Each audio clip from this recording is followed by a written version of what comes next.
This video is about optimizing your floor plan to get the spaces you need and some extra maybe for comfort, but to eliminate spaces which take a lot from you and give nothing back. My favorite story is about landing areas, the area where you go upstairs and then there are doors to the bedrooms and the landing area.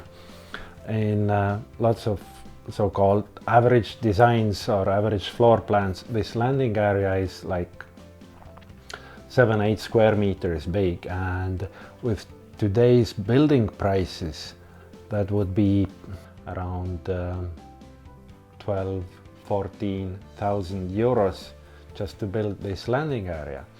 Okay, let's say you chose to build it and you paid these 12,000 euros, but you used bank credit for that mortgage. It means in 30 years you will pay 6,000 or 7,000 more. That would be 20,000 as a building cost of landing area.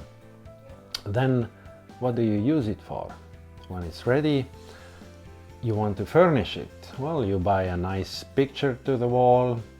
Well, it's not big enough for sofa, so you put an armchair over there.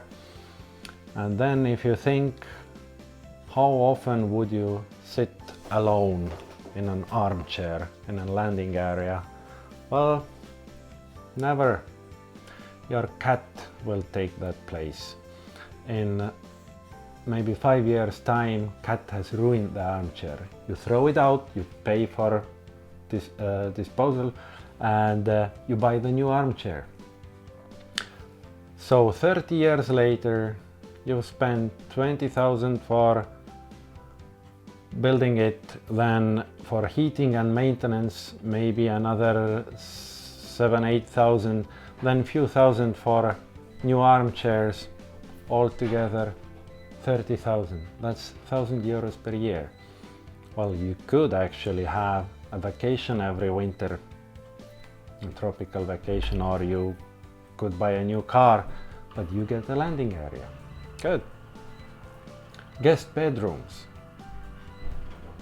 Some people plan even more than one, and then when I ask how often do you actually use a guest bedroom, who are the guests who stay overnight? Well, they usually say, well, my mother-in-law comes at the Christmas, she stays. All right. For how many nights? Oh, 3 nights maybe. Good. 3 nights. How many nights do we have per year? 365. So 362 nights it will just be there. You still heat it, you still pay the mortgage for it. Wouldn't it be better to buy a sofa bed in the living room and have her sleep over there? Or for that money you could pay for the hotel or something.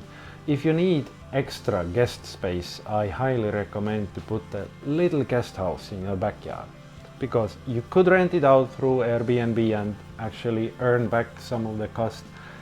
If you don't use it in the winter, you can switch off the heating and just not to pay for that. As a conclusion, well, to get an efficient house, you should really eliminate things you're not really using. Plan the spaces that are covering your needs and some little extra for extra comfort, but not just useless spaces. That's my recommendation.